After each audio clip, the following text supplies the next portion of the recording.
उन लोगों को देख के झांगजी ने डरते हुए कहा, जीजा जी, क्या हमें पुलिस को बुलाना चाहिए? झांगजुआन ने हल्की मुस्कान के साथ कहा, नहीं, वो तो बस कुछ बच्चे हैं। अगले ही पल झांगजुआन ने उन लोगों की तरफ आगे बढ़ते हुए कहा, तो फिर टाइम वेस्ट मत करो। फिर झांगजुआन ने अपना सूट निकलते हुए चिल्लाया, जो भी लड़ना चाहता है आगे आए। तभी गुओ कियांग ने चिल्लाया, मेरे पीछे आओबा क्लब के लोग हैं, तो क्या तुम अब ज्यादा जीना नहीं चाहते हो? झांगजुआन ने एटीट्यूड में हंसते हुए कहा, सच में? गुओ कियांग घबराते हुए पीछे मुड़ के देखते हुए कहा, आप सभी? तभी पीछे दो गुंडे बात करते हैं। उनमें से एक ने कहा, इस व्यक्ति को उकसाना मुश्किल बताया जाता है, देखते हैं क्या होता है। वो केवल एक स्टूडेंट है जो हमसे जुड़ना चाहता है, लेकिन उसका हमसे कोई संबंध नहीं है। दूसरे गुंडे ने कहा, मेरी तरफ से उन्हें गुड लक। तभी गुओ कियांग झूठ मूठ का मुस्कुराते हुए झांगजुआन की तरफ देखता है, लेकिन वो कुछ बोले उससे पहले एक ही सेकंड में झांगजुआन उसके पास पहुंच जाता है, जिसकी वजह से गुओ कियांग डर जाता है। गुओ कियांग ने हकलाया, तुम कुछ बोल पाए उससे पहले झांगजुआन जोर से उसके पिछवाड़े को एक किक मारता है। अगले ही पल गुओ कियांग बाकी सभी गुंडों के बीच जाके गिरता है। तभी गुओ कियांग के आगे खड़े किसी ने चिल्लाया,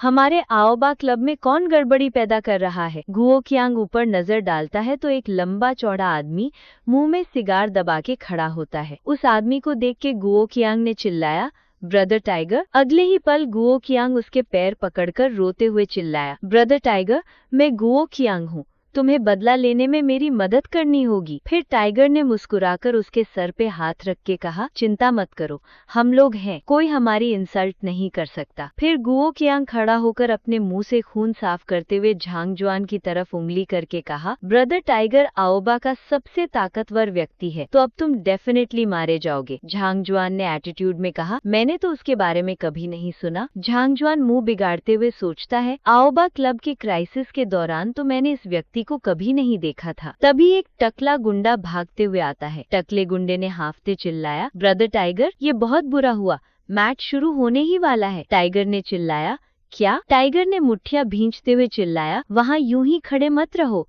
जल्दी वापस चलो। इतना कहकर टाइगर अपने लोगों के पास जाने लगता है। वहाँ पीछे उन्हें जाता हुआ देख के गुओ कियांग घबरा जाता है, तो गुओ कियांग हाथ उठाकर उन्हें रुकने का इशारा करता है। गुओ कियांग ने डर और बेबसी से कहा, रुको, मेरा इंतजार करो, लेकिन वो सभी बिना पीछे देखे चले जाते हैं। गुओ कियांग ने पूरी हिम्मत के साथ बेबसी में चिल्लाया, मुझे यहाँ अकेला मत छोड़ो। लेकिन उतने में ही झांगजुआन ने गुओ कियांग के कंधे पर हाथ रखते हुए कहा, चिल्लाना बंद करो, जिसके कारण गुओ कियांग पसीना पसीना हो जाता है। डर के मारे जैसे उसकी जान निकल गई हो ऐसा लगता है। झांगजुआन ने गुस्से में कहा, तुम फिर से मेरे पेशेंस को टेस्ट कर रहे हो, लगता है कि तुम मरने की चाहत रखते हो। गुओ कियांग डर के कारण कांपते हुए हकलाया, ब्रदर, मुझे माफ कर दो। पर अचानक ही झांगजुआन उसे जोर से एक थप्पड़ मारता है, तो गुओ कियांग नीचे गिर जाता है। उस थप्पड़ के कारण उसके दांत भी निकल जाते हैं, साथ ही उसके गाल पर हाथ का निशान पड़ जाता है। फिर झांगजुआन ने इशारा करते हुए कहा, क्या हम भी आओबा क्लब चलें? झांगजुआन सोचता है, आओबा क्लब उससे संबंधित है तो मैं उसकी ज्यादा से ज्यादा हेल्प करूंगा। फिर उसी रात का में कुछ समय बाद चांगहोंग प्राइवेट क्लब का सीन होता है। उसमें अंडरग्राउंड बॉक्सिंग ग्राउंड में कोई फाइट होने वाली होती है। वहाँ पर वही चौरंगी गेट वाला गुंडा बैठा होता है जिसने पहले हान वेनरू को परेशान किया होता है। हेहोंग ने मुस्कुराकर कहा, छोटी लड़की, मैं तुम्हें परेशान नहीं करूंगा। फिर हेहोंग ने पीछे की तरफ इशारा करते हुए कहा, ये सभी चौरंगी गेट के स्टूडेंट्स हैं। वहाँ पे 2 लड़के और एक लड़की पूरे डिसिप्लिन के साथ खड़े होते हैं। हेहोंग ने कहा, यदि क्लब आओबा उन्हें हरा सकता है तो पहले जो भी हुआ था मैं उसे भूल जाऊंगा,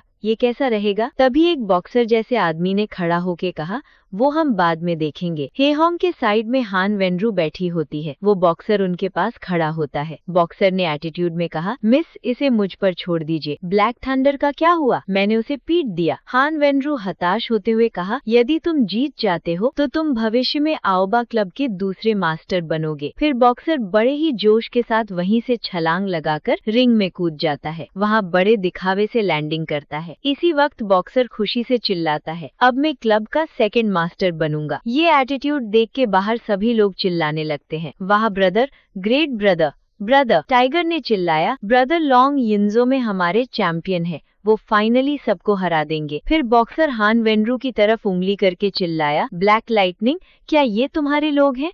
अगर तीनों एक साथ आ जाओ तो कैसा रहेगा? तभी हेहोंग उस लड़की की तरफ 2 उंगली से इशारा करता है। तभी उन तीनों में से लड़की ने कहा, मैं तुम्हारी ओपोनेंट बनूंगी। फिर वो लड़की रिंग में आकर बॉक्सर के सामने खड़ी रहती है। बॉक्सर ने मुस्कुराते हुए कहा, अरे वाह, तुम तो बेहद खूबसूरत हो। क्या तुम चाहती हो कि मैं तुमको पहले अटैक करने का मौका दूं? उस लड़की ने कहा, कोई जरूरत नहीं है। अगले ही पल वो लड़की काफी रफ्तार से भागी, जिससे ऐसा लगा कि वो गायब हो गई है। उस लड़की ने एक हाथ से बॉक्सर पर हमला किया, पर बॉक्सर के अलर्ट होने की वजह से उसने अपना बचाव कर लिया होता है।